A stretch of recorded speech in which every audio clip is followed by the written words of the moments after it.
Hello, welcome to my quick review of the Spark models 1/43rd scale Lancia LC2. Number 4 is raced in the 1984 Le Mans 24 Hours by Alessandro Nannini and Bob Wallach. I think Nannini also ended up driving for Benetton in Formula 1, perhaps Leighton House March, I'm not sure. I don't know why I'm thinking that. Anyway, but looking at this model, which I've recently bought secondhand, you'll see there's another video online on my channel of repairing the interior because it dropped out. So do have a look at that one if you're interested. Little repair video and just some stuff there. So anyway, this is the earlier car, the later year, the 1985 year, had more of a sharper nose. But this is fine. I've seen one of these cars myself up at the Imperial Hotel Motor Museum cum showroom in Las Vegas.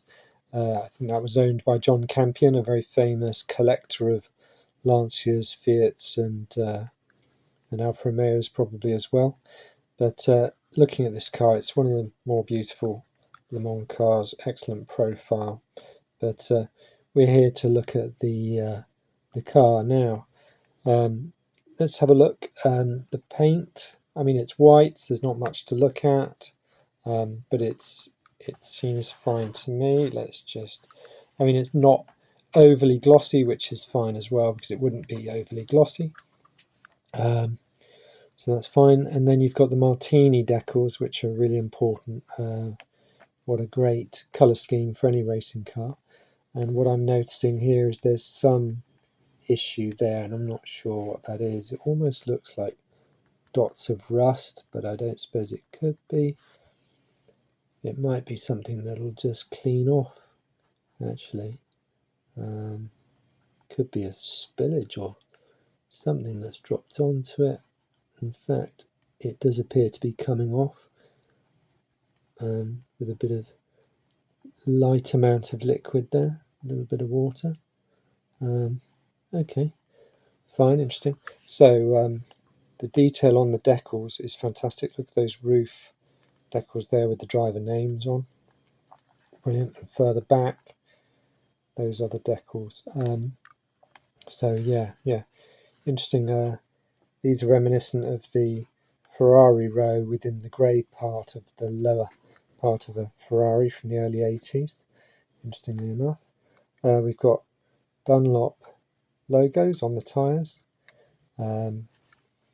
CM on the headlight shroud. I'm not sure why they'd put that on there. I mean, is it going to be in the way? Yeah, probably in the way. So, interesting choice, but decent headlights for a 24-hour race. It's important to do that. Let's look at those wing mirrors. They seem to be mounted quite nicely, quite prominent, of course, to see past the rear wing.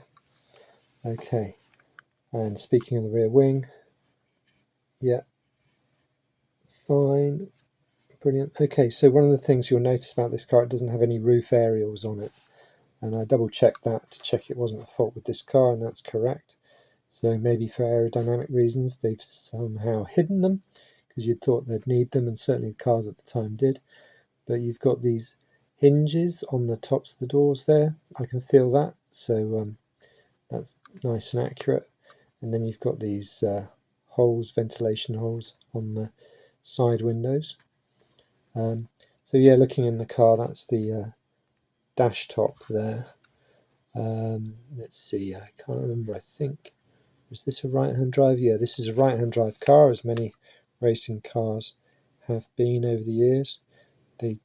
They've moved more to left-hand drive now, but a right-hand drive car is a better on a clockwise circuit, of course, which is why this one would be right-hand drive. So yeah, right, in terms of other detail, you've got the tow hook there, and there's, if you look at the repair video, you'll see that towing eye, rather. Whilst I had this apart, I managed to damage that, but I've got it back in the right spot and nicely put on. Okay, there is some detail in the mouth there, in the cooling vent, and if we look down into the cooling vent there, yeah, I can see an aluminium radiator. so that's good. And we're looking at the windscreen wiper. We can see that there as well. That lies nicely on the screen with the curvature. Yeah, okay, good stuff. So I can see, looking in there, you can see the harnesses, which are just painted onto the seat, but they do have the lettering. They're probably Sabelt, I'm not sure. Yeah, so you've got these venting for the front wheel wells, and even on the rear wheel wells. I didn't realise cars particularly had them at that time, back in the mid-80s, because that's certainly become a legislated thing much more recently.